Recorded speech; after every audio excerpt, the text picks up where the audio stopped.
الحمدللہ رب العالمین والعاقبۃ للمتقین والصلاۃ والسلام علی سیدنا مولانا محمد وعلی آلہ وصحبہ اجمعین، اما بعد۔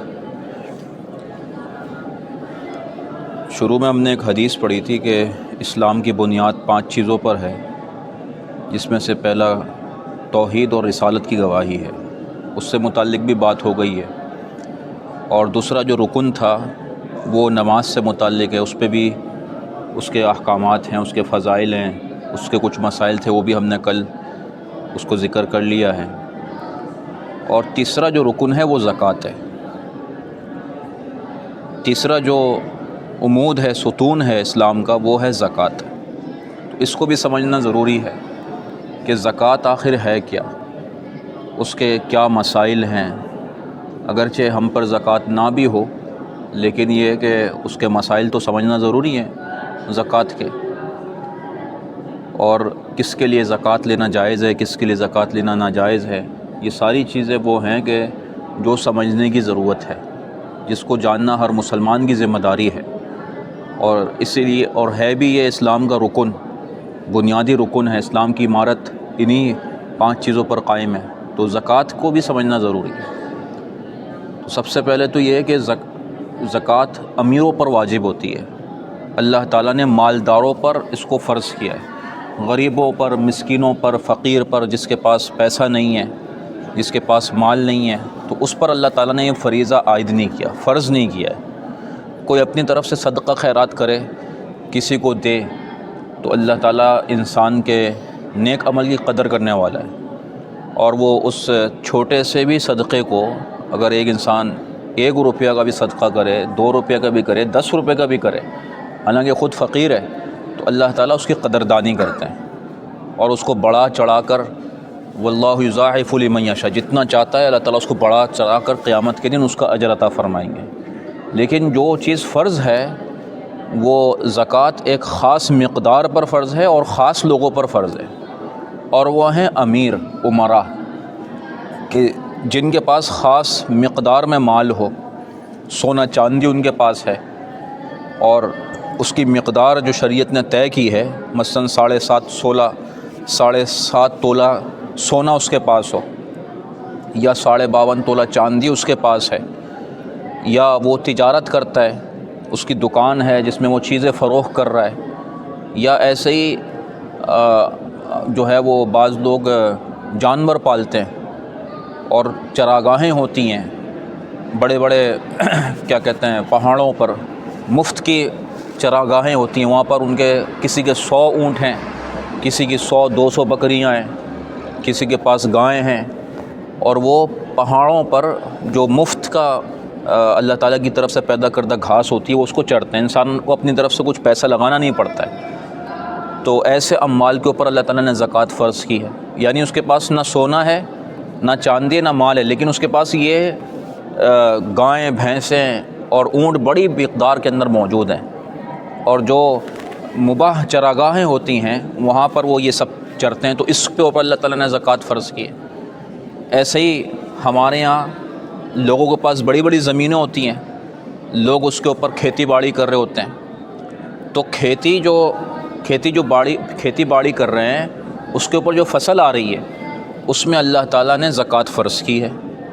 مثلاً اگر آپ نے گندم کی فصل لگائی ہوئی اپنی زمین کے اوپر، 1 ایکڑ ہے آپ کی، 2 ایکڑ ہے، 3 ایکڑ ہے، تو گندم کی فصل جب حاصل ہوگی تو اس میں اللہ تعالیٰ نے فریضہ عائد کیا ہر انسان کے اوپر، ہر مالک کے اوپر جو بھی ہے اس زمین کا، لہٰذا اس کے اوپر ضروری ہے کہ اگر خرچہ کچھ آیا ہے تو وہ 5واں حصہ دے گا، اور اگر خرچہ نہیں آیا ہے زیادہ، بلکہ بارش کے پانی سے اس نے سیراب کیا ہے، اپنی طرف سے کچھ پیسہ لگانا نہیں پڑا اور وہ فصل اس کو حاصل ہو گئی ہے، تو پھر 10واں حصہ اس مال کا اللہ تعالیٰ کی راہ میں دینا ضروری ہے۔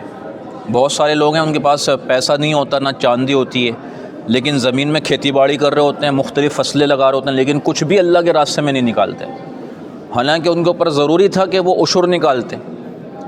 تو یہ سمجھنا کہ بھائی ہم پر کیا لازم ہے اس فصل کے اندر، گندم کی فصل ہم نے اگائی تھی، گندم ابھی حاصل ہونے والا ہے، چند دنوں بعد اس کی کٹائی ہوگی، تو اللہ تعالیٰ نے ان مالکین کے اوپر یہ فرض کیا ہے کہ اس گندم میں جو خاص یا تو عشر ادا کرے گا. میں نے بتایا نا عشر کس وقت ہے؟ اس وقت ہے جب کہ پیسہ خرچ نہیں کرنا پڑا، بلکہ بارش کے پانی سے اور اسی طرح اور کچھ پیسہ ویسا خرچ نہیں کرنا پڑا، بلکہ بہت قلیل مقدار کے اندر وہ حاصل ہو گیا.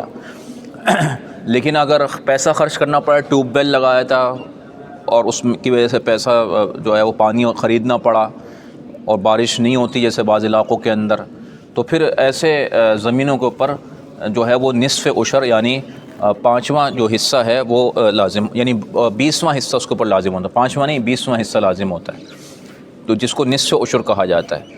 تو بہرحال یہ مسائل ہیں زکوٰۃ کے. یہ ایک ہی دفعہ میں تھوڑی 5 منٹ کی گفتگو میں سمجھ میں نہیں آئیں گے، لیکن جس میں نے بتا دیا حاصل اس کا کہ ہر شخص غور کرے کہ بھئی اگر اس کے پاس سونا چاندی ہے، اس کے پاس تو نہیں ہوتا لیکن عورتوں کے پاس تو ہوتا ہے. آدمی کے پاس تو نہیں ہے لیکن بیویوں کے پاس جو ہے وہ زیورات ہوتے ہیں، عورتوں کے پاس زیورات ہوتے ہیں، سونا ہوتا ہے. تو دیکھے آدمی کہ بھئی ان کے پاس کتنا سونا ہے. 7.5 تولہ اگر سونا ہے تو اس کے اوپر زکوٰۃ ان کے اوپر واجب ہے، ان عورتوں کے اوپر. ان کو متوجہ کیا جائے کہ بھئی تمہارے جو کنگن ہے، یہ تمہارے پاس جو ہار ہے اور یہ 7.5 تولہ سونا تک پہنچ رہا ہے، لہٰذا اس کی زکوٰۃ ادا کرو. چاندی اگر ان کے پاس ہے تو 52.5 تولہ اس کا نصاب ہے، اس کی قیمت معلوم کرے، اس کی زکوٰۃ دے. اور یہ زکوٰۃ جو ادا کرنا ہے یہ فرض ہے. اللہ تعالیٰ نے نماز کے ساتھ ساتھ ذکر کیا ہے اس کا قرآن کریم کے اندر، وَأَقِیمُوا الصَّلَاةَ وَآتُوا الزَّکَاةَ. جہاں پر بھی نماز کا ذکر آیا ہے ساتھ ساتھ میں کس کا ذکر آیا ہے؟ وَآتُوا الزَّکَاةَ کا ذکر آیا ہے کہ زکوٰۃ ادا کرو.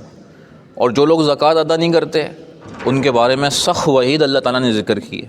چنانچہ فرمایا کہ وَالَّذِينَ يَكْنِزُونَ الذَّهَبَ وَالْفِضَّةَ وَلَا يُنْفِقُونَهَا فِي سَبِيلِ اللَّهِ، کہ وہ لوگ جو سونا چاندی جمع کر کے رکھتے ہیں اور اللہ کے راستے میں خرچ نہیں کرتے ہیں، اس کی زکوٰۃ ہی نہیں نکالتے، فَبَشِّرْهُم بِعَذَابٍ أَلِيمٍ، تو ان کو دردناک عذاب کی خوشخبری سنا دیجیے. یوم یحمى علیہا فی نار جہنم فتقوی بہا جباہہم وجنوبہم وظہورہم ھذا ما کنزتم. قیامت کے دن کیا ہوگا کہ اس کا وہی مال جو وہ جمع کر کے رکھتا تھا دنیا کے اندر، اللہ کے راستے میں خرچ نہیں کرتا تھا، تو قیامت کے دن اس مال کو آگ میں ڈالا جائے گا اور اس مال سے اس کے جو ہے وہ چہرے کو جلایا جائے گا، اس کے پہلوؤں کو جلایا جائے گا، اس کی کمر کو داغا جائے گا اسی مال کے ذریعے سے. وہ یہ کہا جائے گا کہ بھائی یہ تمہارا وہ سونا چاندی ہے، یہ تمہارا مال ہے، یہ تمہاری زمین ہے جس پہ تم فصلیں اگاتے تھے، گندم اگا رہے ہو، جو اگا رہے ہو، پتنی کیا کیا کھا رہے ہو، لیکن اللہ کے راستے میں نکالتے نہیں تھے.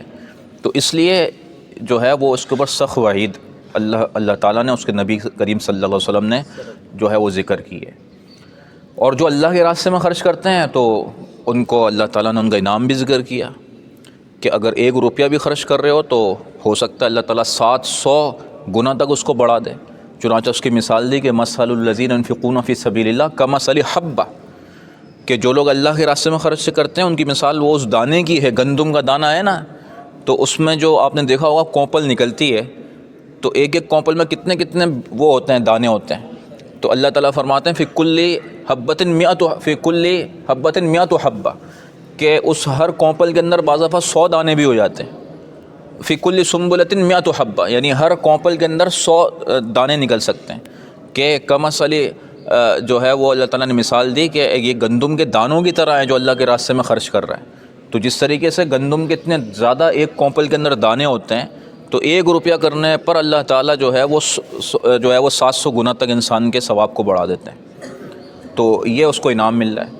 اور پھر نبی کریم صلی اللہ علیہ وسلم نے بھی اس کی فضائل بیان فرمائے کہ اللہ کے راستے میں خرچ کرنے کے کیا کیا فضائل ہیں.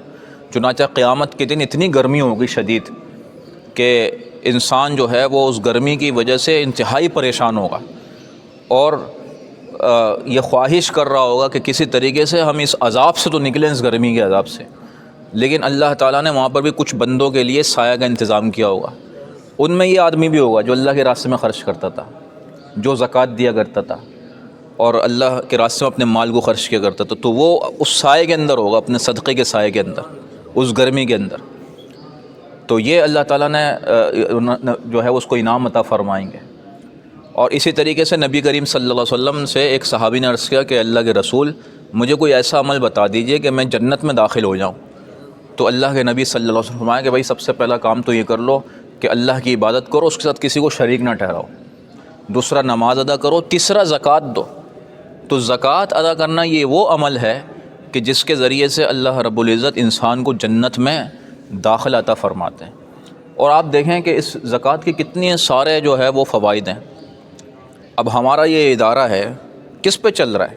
صدقات اور زکوٰۃ پہ چل رہا ہے۔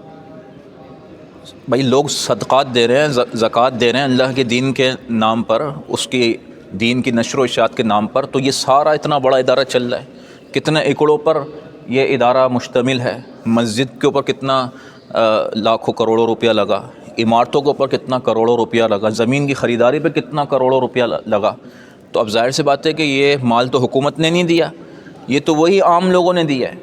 اپنی زکوٰۃ کسی نے ادا کی، کسی نے صدقات دیے ہیں، اور غریبوں نے ایک ایک دو دو روپے، سو سو روپے، ہزار ہزار روپے جو جمع کیے ہیں وہ سب جمع ہوئے ہیں۔ تو یہ سارا آپ کو نظر آ رہا ہے پورا کہ جنگل کے اندر منگل کا سما ہے، ایسا ہے کہ نہیں ہے؟ اس شہر میں ایک جنگل کے اندر اللہ تعالیٰ نے یہ ایک چمن جو ہے وہ پیدا کر دیا، اور اس کے اندر اس علاقے کے کتنے سارے لوگ ہیں جو کہ فائدہ الحمدللہ اٹھا رہے ہیں۔ بھئی آپ یہاں پر کام کر رہے ہیں، اس ادارے کی بدولت کام کر رہے ہیں نا، اور یہ جو ادارہ قائم ہے یہ کس کی بدولت ہے؟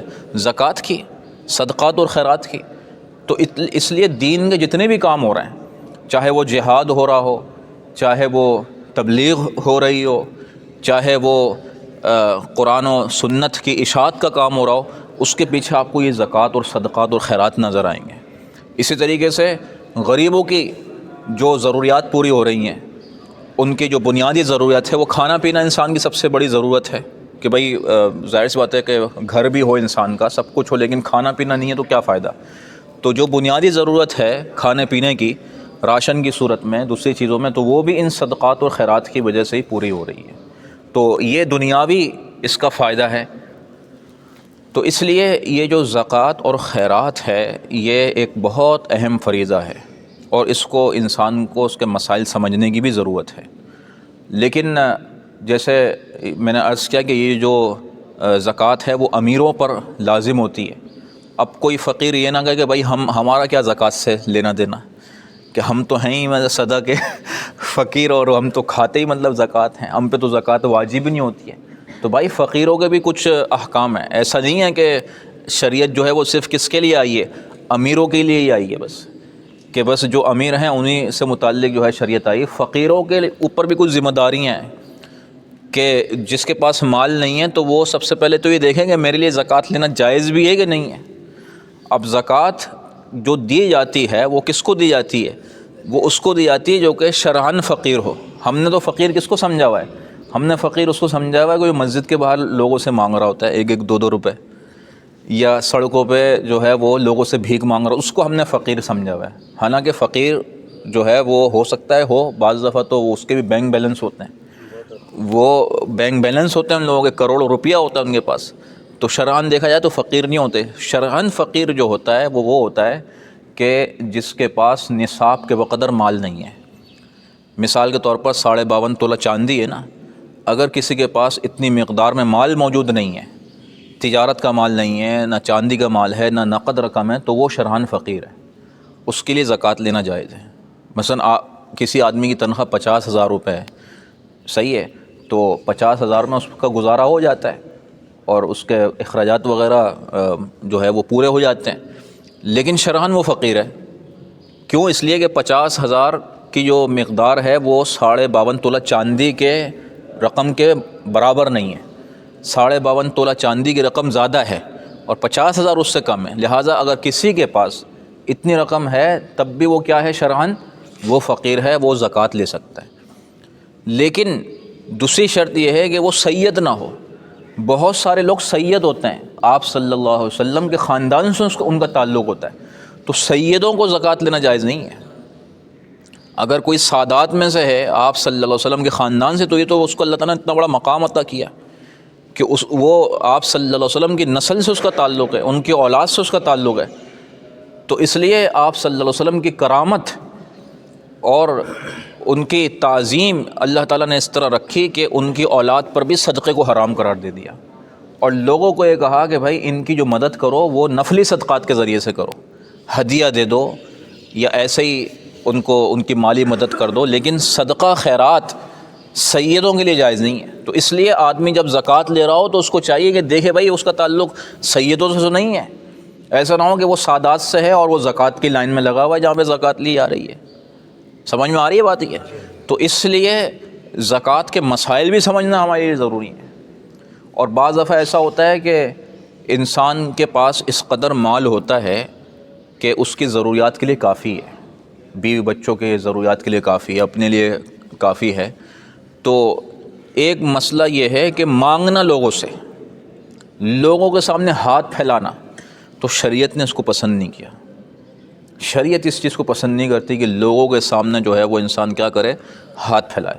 ایک تو یہ نا کہ بھائی جو ہے وہ زکوٰۃ کا مال آیا اور جو زکوٰۃ دینے والا ہے اس نے دیکھا کہ بھائی یہ مستحق ہے، اس کے پاس نہیں ہے، خود جا کے اس کو دے دیا، یا خود پوچھا کہ بھائی آپ مستحق کے زکوٰۃ ہو یا نہیں، تو کسی نے کہہ دیا میں تو مستحق کے زکوٰۃ ہوں، تو ٹھیک ہے، وہ بھی صحیح ہے، اس میں بھی کوئی حرج نہیں ہے۔ اب جیسے ہم ہیں، ہم سے اگر کسی نے پوچھا کہ بھائی آپ مستحق کے زکوٰۃ ہیں، تو ہم نے کہہ دیا بھائی ہم مستحق کے زکوٰۃ ہیں، ہمارے پاس اتنا مال نہیں ہے، تو کسی نے ہمیں دے دیا زکوٰۃ کا مال تو ہمارے لیے لینا جائز ہے۔ سمجھ میں آ رہی بات یہ؟ لیکن ایک یہ ہے کہ انسان کے پاس گھر کے اندر سامان موجود ہے، راشن سب موجود ہے، پیسے نقد اس کے پاس موجود ہیں، لیکن پھر بھی وہ لوگوں کے سامنے ہاتھ پھیلا رہے ہیں، پھر بھی وہ مسجدوں میں جا کے لوگوں کے سامنے اعلان کر رہا ہے کہ میری مدد کر دو زکوٰۃ و خیرات کے ذریعے سے، گویا کہ یہ ظاہر کر رہا ہے کہ میرے گھر میں کچھ بھی نہیں رکھا ہوا، یا لوگوں سے جھوٹ بول کے کہ میں بیمار ہوں۔ ایسے بھی لوگ ہیں کہ جو بیماری کا بہانہ بناتے ہیں، اپنی اولاد جو ہے وہ اس کو بیمار ظاہر کر رہے ہوتے ہیں، اور جھوٹی جو ہے وہ فائلیں بنا لیں گے، رپورٹیں تیار کر لیں گے کہ اس کو یہ مرض ہے، فلاں مرض ہے، حالانکہ کچھ بھی نہیں ہوتا، لیکن مقصد کیا ہوتا ہے؟ مال کی حرص، مال آ جائے، مال سے محبت، تو شریعت نے اس کو حرام قرار دیا ہے۔ یہ مانگنا جائز نہیں ہے کہ انسان کے پاس رکھا ہوا ہے پیسہ اور اس کے پاس کھانے پینے کے سامان موجود ہے، لیکن اس کے باوجود ایک حرص ہے بس کہ کسی طریقے سے جمع ہو جائے مال، اور اس کو شریعت پسند نہیں کرتی۔ چنانچہ ایک حدیث ہے کہ کچھ لوگوں نے آپ صلی اللہ علیہ وسلم سے سوال کیا، کچھ مال آیا تھا صدقات وغیرہ کا، تو سوال کیا اللہ کے رسول سے کہ بھئی ہمیں بھی کچھ دے دیجئے، تو اللہ کے نبی تو کسی کو انکار نہیں کرتے تھے، جو بھی ان سے مانگتا تھا، یہاں تک کہ چادر بھی کسی نے مانگی تو چادر بھی اٹھا کے اس کو دے دی۔ چنانچہ انہوں نے مانگا تو صدقات خیرات کا مال تھا، ان کو دے دیا۔ انہوں نے پھر دوبارہ سوال کیا، یعنی پہلے دے چکے تھے لیکن پھر دوبارہ، جیسے ہمارے اندر بھی بعض دفعہ ہوتا ہے کہ بھائی ایک دفعہ مل گیا لیکن دوبارہ پھر لائن میں لگ گئے، تو اللہ کے رسول نے دوبارہ دے دیا، یہاں تک کہ ختم ہی ہو گیا مال۔ وہ پھر تیسرا مرتبہ آ گئے کہ بھئی ہمیں اور کچھ دے دیجئے، تو اللہ کے نبی نے فرمایا کہ بھئی اب میرے پاس تو کچھ بچا نہیں ہے، لیکن نصیحت کر دی۔ اللہ کے نبی نے فرمایا کہ دیکھو من یستعفف یعفہ اللہ، کہ دیکھو جو شخص عفت اختیار کرتا ہے اور اپنے آپ کو ذلیل نہیں کرتا تو اللہ تعالیٰ بھی پھر اس کو عفت عطا فرماتے ہیں، اللہ تعالیٰ بھی اس کو ذلیل نہیں کرتے۔ اور من یستغنی، جو اللہ سے غنا طلب کرتا ہے، بس وہ یہ کہتا ہے کہ اللہ اپنا محتاج رکھ، لوگوں کا محتاج نہ رکھ، تو اللہ تعالیٰ پھر یغنہ اللہ، اللہ تعالیٰ اس کو غنی فرما دیتے ہیں، اللہ تعالیٰ لوگوں کا محتاج ہی نہیں کرتے اس کو۔ اور ایک اور حدیث کے اندر ارشاد فرمایا ہے کہ الید العلیٰ خیر من ید السفلی، کہ جو اوپر کا ہاتھ ہوتا ہے نا وہ بہتر ہے کس سے؟ نیچے والے ہاتھ سے۔ جو دینے والا ہاتھ ہوتا ہے وہ کیسے ہوتا ہے؟ یوں ہوتا ہے کہ نہیں ہوتا؟ بھئی یہ لے لو۔ اور جو لینے والا ہاتھ ہوتا ہے وہ کیسا ہوتا ہے؟ یہ۔ تو اللہ کے نبی فرماتے ہیں کہ الید العلیٰ، جو اوپر کا ہاتھ ہے وہ کس سے بہتر ہے؟ نیچے لینے والے ہاتھ سے بہتر ہے۔ اللہ کے نبی صلی اللہ علیہ وسلم کی یہ حدیث ہے۔ اور ایسے ہی ایک اور حدیث کے اندر ارشاد فرمایا ہے کہ کسی آدمی کے پاس صبح اور شام کا کھانا رکھا ہوا ہے، یعنی صبح بھی وہ کھا سکتا ہے، رات کو بھی کھا سکتا ہے، کل کی بات ضرور، کل کا کل دیکھا جائے گا۔ ہماری کیا فکر ہوتی ہے بھائی سال بھر کا ہو جائے، ہمارے پاس تو مہینے بھر کا ہو جائے، یہ ہوتا ہے کہ نہیں ہوتا ہے؟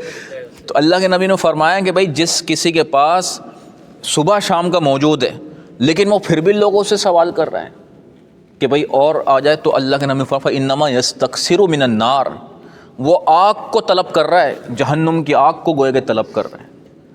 اور جو لوگوں سے سوال کرتا ہے بغیر کسی عذر کے، پیسہ اس کے پاس موجود ہے پھر بھی لوگوں سے بھیک مانگ رہا ہے یا اپنے آپ کو مستحق ظاہر کر رہا ہے، اور ایسی حالت بنا کے رکھی ہوئی ہے کہ لوگ اس پر ترس کھا کھا کر اس کو دیں۔ ایسے بھی بعض لوگ حالت اپنی بنا لیتے ہیں، حالانکہ ان کے پاس صحیح کپڑے ہوتے ہیں، صاف ستھرے کپڑے گھر میں موجود ہوتے ہیں، لیکن حالت ایسی بنا لیتے ہیں کہ اپنے آپ کو ظاہر یہ کر رہے ہوتے ہیں کہ ہم بہت فقیر ہیں اور ہمارے پاس کھانے کو کچھ نہیں ہے، نہ پہننے کو کچھ ہے۔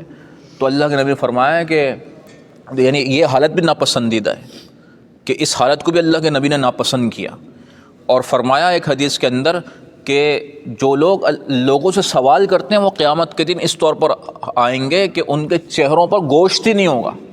ڈھانچہ دیکھا ہے، ڈھانچہ کیسا ہوتا ہے؟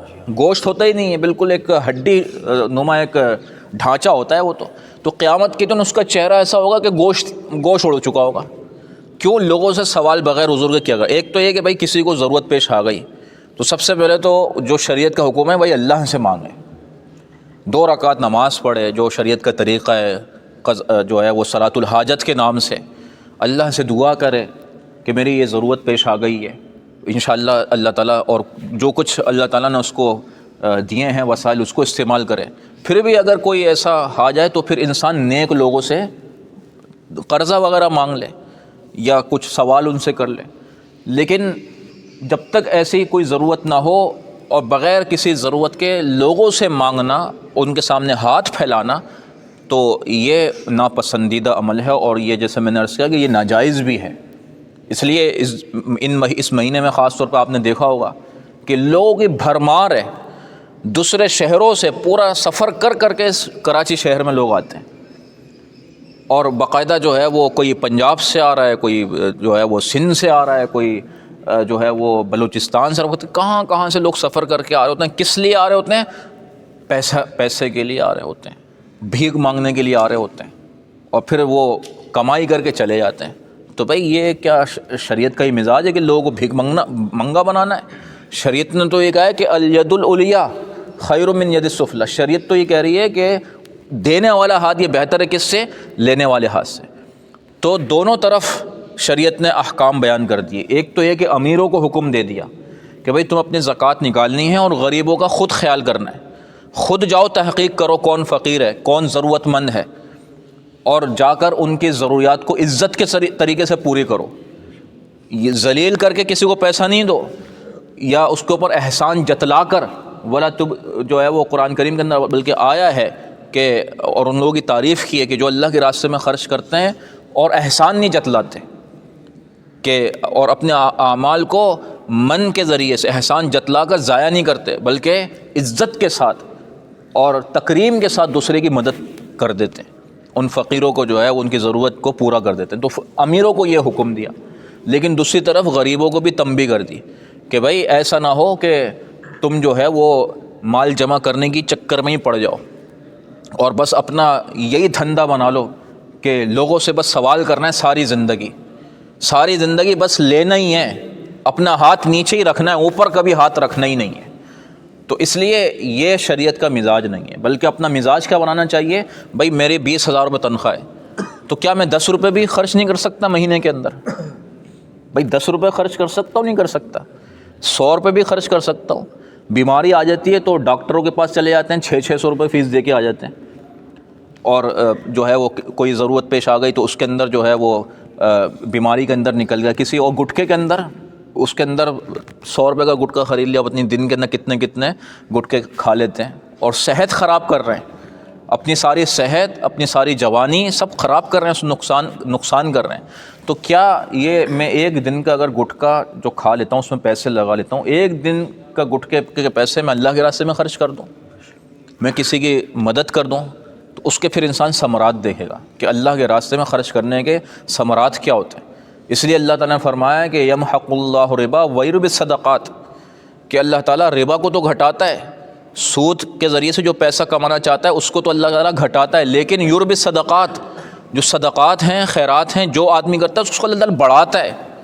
اور حدیث کے اندر آیا کہ ما نقصت صدقۃ من مال شیئا، کہ بندہ سمجھ رہا ہوتا ہے کہ میں نے اگر 20,000 روپے میں سے 100 روپے اگر خرچہ کر دیا تو کم ہو گئے۔ اللہ کے نبی نے فرما رہے ہیں کہ کچھ کمی نہیں ہوتی ہے، یہ تمہاری سوچ ہے کہ کم ہو گئے، بلکہ اللہ تعالیٰ اس کو بڑھاتے ہیں۔ اللہ تعالیٰ اس کو بڑھاتے ہیں، 700 گنا تک اللہ تعالیٰ دے سکتا ہے، اس سے زیادہ جب اجر دے سکتا ہے تو دنیا کے اندر برکت نہیں دے سکتا۔ برکت کا ضروری نہیں ہے کہ مفہوم یہ ہو کہ جو ہے 100 کی جگہ 1000 مل جائیں، بلکہ برکت کا مفہوم یہ ہے کہ کم میں اللہ تعالیٰ گزارا کر دے، کم کے اندر اللہ تعالیٰ گزارا کر دے۔ تو اس لیے میرے دوستو، فقیری کوئی عیب نہیں ہے، مال نہ ہونا کوئی عیب نہیں ہے۔ عیب یہ ہے کہ انسان اللہ کے حکم کو، نبی کریم صلی اللہ علیہ وسلم کے حکم کو نہ سمجھے، اس کے مطابق اپنی زندگی کا گزارا، یہ اصل عیب ہے۔ ساری زندگی مال نہ آئے، ساری زندگی انسان فقیری کے اندر گزر جائے، لیکن اس نے اللہ اور اس کے رسول صلی اللہ علیہ وسلم کی تابعداری کے ساتھ زندگی گزاری، تو یقین مانو کامیابی کامیابی ہے۔ اور حدیث کے اندر آیا ہے کہ یہ جو غریب ہیں، فقراء ہیں، یہ امیروں سے 500 سال پہلے جنت میں جائیں گے، 500 سال پہلے جنت کے اندر جائیں گے۔ تو اب یہ کیا کم انعام ہے؟ تو فقیری کوئی عیب نہیں، بلکہ یہ بعض دفعہ انسان کی فلاح کا ذریعہ بن جاتی ہے۔ انسان کو مال مل جاتا ہے تو اس کے اندر ایک طرح کا تکبر بعض دفعہ آ جاتا ہے، ایک طرح کی شیخی پیدا ہو جاتی ہے، اور اس کے اندر نخوت پیدا ہو جاتی ہے، طرح طرح کے روحانی امراض پیدا ہو جاتے ہیں۔ تو اللہ تعالیٰ سمجھتے ہیں بہتر کہ بھائی کس کو مال دینا بہتر ہے، کس کو مال نہ دینا بہتر ہے، تو اپنی مشیت کے مطابق اس نے سب بندوں کے لیے لکھ دیا۔ لیکن انسان کا کام کیا ہے؟ انسان کا کام یہ ہے کہ وہ حرص کے اندر مبتلا نہ ہو، بلکہ عزت اور وقار کے ساتھ، قناعت کے ساتھ۔ اس لیے ایک حدیث کے اندر آیا کہ بھائی وہ شخص کامیاب ہو گیا، من اسلم، جو اسلام لے کر آ گیا، ورزق کفافاً، اللہ تعالیٰ نے اتنی روزی دے دی کہ گزر بسر الحمدللہ ہو جاتا ہے، اور اللہ تعالیٰ نے قناعت بھی دے دی، لالچ، حرص، طمع، ان سے اللہ تعالیٰ نے اس کو محفوظ رکھا، تو یقین جانو کہ وہ شخص کیا ہو گیا؟ کامیاب، اس نے زندگی گزار لی۔ تو اس لیے جہاں زکوٰۃ کے مسائل ہمارے لیے سمجھنا ضروری ہیں، وہاں پر یہ سمجھنا بھی ضروری ہے کہ بھائی میں مستحق کے زکوٰۃ ہوں یا نہیں، اور اگر مستحق کے زکوٰۃ بھی ہوں تو جو ہے وہ کیا کہتے ہیں، کس طریقے سے مجھے لینا چاہیے، اور میرے اندر ایسا تو نہیں کہ زکوٰۃ لے لے کے حرص کا مادہ تو کہیں پیدا نہیں ہو گیا، یا بھیک مانگنے کا جو ایک وہ ہے آج کل لوگوں کے اندر، اور جس ہوتا ہے گھروں کے اندر، لیکن اس کے باوجود لوگوں سے سوال کرنا، تو اس کو شریعت نے پسند نہیں کیا۔ بلکہ ایک حدیث کے اندر آیا ہے کہ ایسے لوگ قیامت کے دن جب آئیں گے تو ان کے گوشت چہروں پر کیا ہوگا؟ گوشت ہی نہیں ہوگا۔ تو اس لیے ان مسائل کو سمجھنا ہر انسان کی ضرورت ہے۔ اللہ پاک ان باتوں پر عمل کرنے کی ہم سب کو توفیق عطا فرما دے۔ وآخر دعوانا الحمدللہ رب العالمین۔